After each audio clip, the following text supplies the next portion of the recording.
Hi friends, இந்த வீடியோல calculator use பண்ணி ஒரு 3 சிஸ்டம் ஆஃப் ஈக்குவேஷன்ஸ் கொடுத்திருக்கிறதுல அன்னோன்ஸ் எப்படி கண்டுபிடிக்கணும் அப்படின்றத பார்ப்போம். ஸோ இதுல கால்குலேட்டர் ஆன் பண்ணிட்டு மோட் பட்டன் 3 டைம் பிரஸ் பண்ணோம்னா நமக்கு ஈக்குவேஷன் ஒரு ஆப்ஷன் காட்டும். அது வந்து 1. ஸோ 1 பிரஸ் பண்ணிட்டோம்னா எவ்வளவு அன்னோன்ஸ்னு கேட்கும். ஸோ அது வந்து நமக்கு XYZ 3 அன்னோன்ஸ்னால 3 கொடுத்துடணும். கொடுத்ததுக்கு அப்புறம் A1னா எக்ஸுக்கு பக்கத்தில் இருக்கக்கூடிய கோஎஃபிஷியன்ட் அதாவது நம்பர்.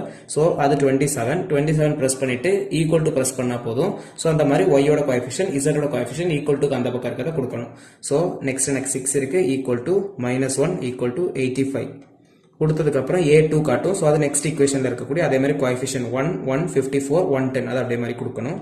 1 1 54 110 கொடுத்தாச்சு. நெக்ஸ்ட் 3 A3 கேட்கும். அப்போ எக்ஸுக்கு பக்கத்தில் இருக்க 6 15 2 72 6 15 2 72 கொடுத்ததுக்கு அப்புறம் ஈக்குவல் டு பிரஸ் பண்ணிட்டோம்னா நம்மளோட எக்ஸோட வேல்யூ ஒய்யோட